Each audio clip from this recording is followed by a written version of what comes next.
بسم الله الرحمن الرحیم. زه حاجي ولی محمد بډیڅی. نن د مئی د میاشتې 19 تاریخ دی او د سه شنبې ورځ د ماښام بعد 8 بجې کېدونکې دي. لکه څنګه چې یو څو ورځې مخه ما یو مجلس کړی و چې ما ولې په 21 تاریخه څه ورځ راځي، نو هغه رقم زه ما اوس هم دغه خیال دی چې انشاءالله پر 21 تاریخه به هغه ورځ راځي.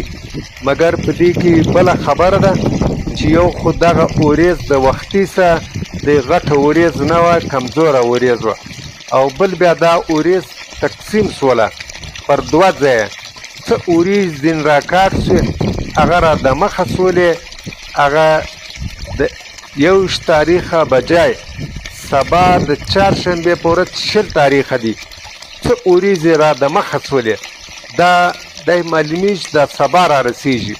نو دا ورځې په دوه ځایه تقسیم شوې، د وختي څه هم د کمزوري ډنګرې ورځې وې کله دا زه، او بیا دا تقسیم سولې نو نورې کمزوري سولې. نو د غټو بارانو امکان نشته. سبا په کوټه کې د کوټې په شار او یا ضروري نه دی په شار یا د کوټې پر اطرافو به څه سپک سپک باران څاڅکې ماڅکې دا وسي، او د کوټې ورځ مزید کمزورې ده.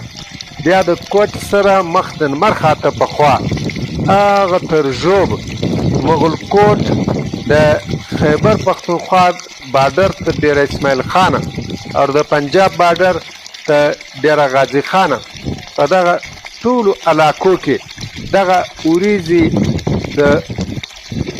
دا ورځې به موجود وي. په بعضې علاقو به څه ښه باران وسي، په اکثرو علاقو به کم کم باران کیږي. او د دې پله په ورځو کې بیا څه بادونه شته، او دا بادونه یو مخ نه دي، داسې یو وار د تیزو بادو جټکې راځي. د هغو به هم سپید ادي رفتار تقریبا کله کله تر 500 هم بالا سي.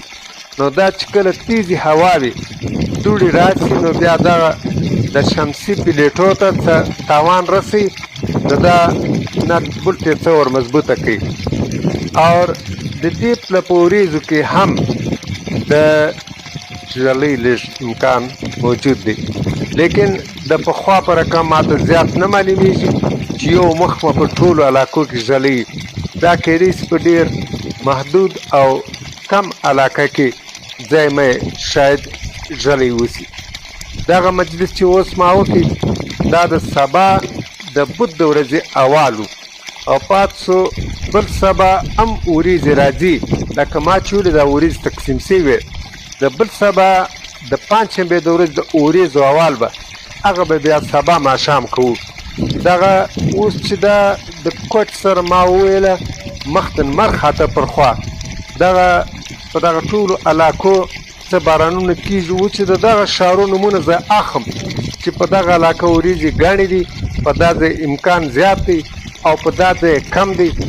دا نومونه چې اخم بیا دا وایي چې اوږد سي، بیا په دغه کمنټس کې خلک دونه خبرې راته کوي، وایي ته دونه اوږده وایسونه ورکوې.